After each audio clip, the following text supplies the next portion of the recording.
In ancient times, when walled cities were the epitome of civilization's power, the fall of a city was determined not by sheer numbers, but by the ingenuity of siege machines. These machines were the harbingers of empires, breaking down walls and shaping the course of history. From towering siege towers to massive battering rams, the ancient world saw the birth of engineering marvels designed to overcome the most formidable defenses. The sophistication of these weapons was unparalleled for their time, each designed to exploit the weaknesses of fortress walls and deliver victory to those who could master them. One of the earliest and most iconic siege weapons was the battering ram. The concept was simple yet effective. A large, heavy log, often encased in metal, swung against a city's gate to break it down. It could be manned by a dozen or more soldiers who would strike the gate relentlessly, their synchronized efforts driving the ram forward. The battering ram's simplicity made it one of the most widely used siege tools throughout antiquity. As straightforward as it was incredibly effective when used with precision and mass force. However, the battering ram was not always enough. The Greeks, known for their exceptional engineering feats, revolutionized siege warfare with their creation of the siege tower. These towering structures were designed to carry soldiers over city walls. Often made from wood and covered with wet hides to protect against fire, siege towers could be as tall as the walls they sought to scale. Once positioned against the enemy's walls, ramps would be used to send soldiers up, enabling them to engage the defenders at the top.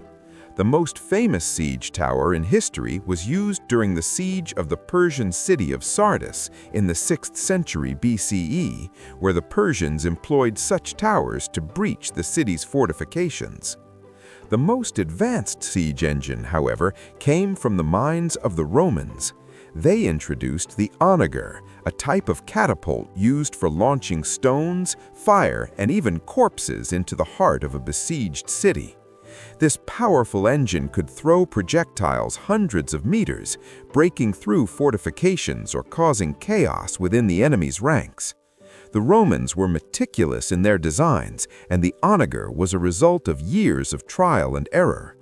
The onager used a sling mechanism to hurl its projectiles with devastating speed and force. The accuracy and range of this weapon made it an indispensable part of Roman military campaigns. It could even be used to fire over the city walls, targeting vulnerable sections of the enemy's defenses. As the Romans perfected siege warfare, they also introduced the ballista, another type of catapult that was essentially a giant crossbow. Unlike the onager, which used a sling to hurl its projectiles, the ballista fired large bolts, which could be aimed with precision. The ballista's greatest advantage lay in its ability to deliver a powerful strike against enemy forces while maintaining a much greater level of control over the aim. This made it invaluable not only during sieges, but also in direct battles, where its long-range capabilities allowed it to target specific enemy units with deadly accuracy. The ballista's legacy is still seen in modern artillery, where precision and range are key factors. Not to be outdone, the Chinese created their own version of siege engines, most famously the trebuchet. With a counterweight system, this massive catapult was able to hurl stones of over 200 pounds at enemies, shaking the very foundations of their cities.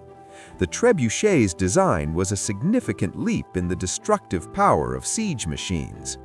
Unlike other siege engines, the trebuchet used a counterweight to generate immense force, which would propel a large projectile over long distances. This allowed the trebuchet to launch stones or even fireballs that could set fire to enemy buildings and fortifications. The trebuchet could even launch explosive materials, marking a significant leap in the destructive power of siege machines. The Chinese were known for their ability to adapt and improve upon existing technologies, and the trebuchet was no exception. The weapon became such an effective tool in warfare that it spread across the globe, with different cultures adding their own variations. In fact, the design of the trebuchet was so influential that it persisted well into the Middle Ages, where it was used in battles and sieges throughout Europe. As siege machines became more advanced, so did the strategies surrounding their use.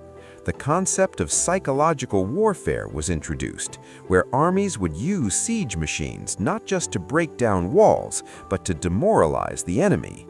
During the Roman Empire's siege of Alesia in 52 BCE, Julius Caesar's forces built a series of siege works, including massive wooden fortifications and siege towers to surround and trap the Gaulish defenders. The Romans used their siege machines to create a sense of inevitable defeat, weakening the enemy's resolve long before they actually breached the walls. Then there was the scorpion, a type of giant crossbow that shot bolts the size of javelins.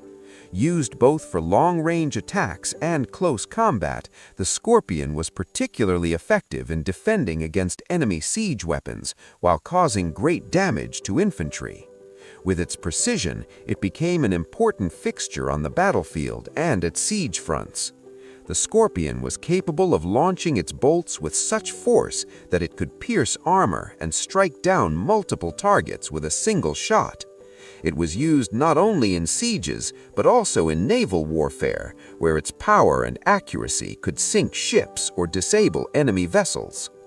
In addition to these weapons, the ancient world saw the development of specialized siege tools, such as the sapper's mine, where soldiers would dig tunnels under enemy walls, causing them to collapse under their own weight. This tactic was famously used during the siege of Troy, as described in Homer's Iliad. The use of sappers was a slow but effective method of weakening enemy fortifications, and it often led to the eventual collapse of the city's defenses. Siege warfare reached its zenith during the medieval period, where castles became fortresses and the use of siege machines became an art form. The development of the cannon, a powerful firearm capable of launching heavy projectiles, marked a new era in siege warfare. By the 14th century, cannons were used alongside traditional siege engines like trebuchets and battering rams to breach the walls of castles that had withstood centuries of warfare. These siege machines were not just tools of destruction, but catalysts of change. They determined the rise and fall of empires. They changed the nature of warfare, shifting the balance of power and shaping the future of civilizations. The ingenuity behind these machines demonstrated that with the right mind and the right tools, even the most formidable fortress could be broken. Today, the legacy of these ancient siege machines can still be seen in modern military engineering. Their principles are applied in various fields, from construction to defense strategies, proving that the lessons of the ancient world continue to shape the present and the future. While the siege machines of antiquity have been replaced by more modern technologies, their impact on warfare remains undeniable. The ingenuity and creativity displayed by ancient engineers set the stage for the development of the advanced military technologies we use today. These machines, once symbols of destruction, are now remembered as milestones in the evolution of engineering and warfare. They reflect the innovative spirit of the civilizations that created them and the drive to overcome the seemingly insurmountable obstacles of the time. The legacy of ancient siege machines serves as a reminder that human creativity and determination can turn the tide of history one breakthrough at a time.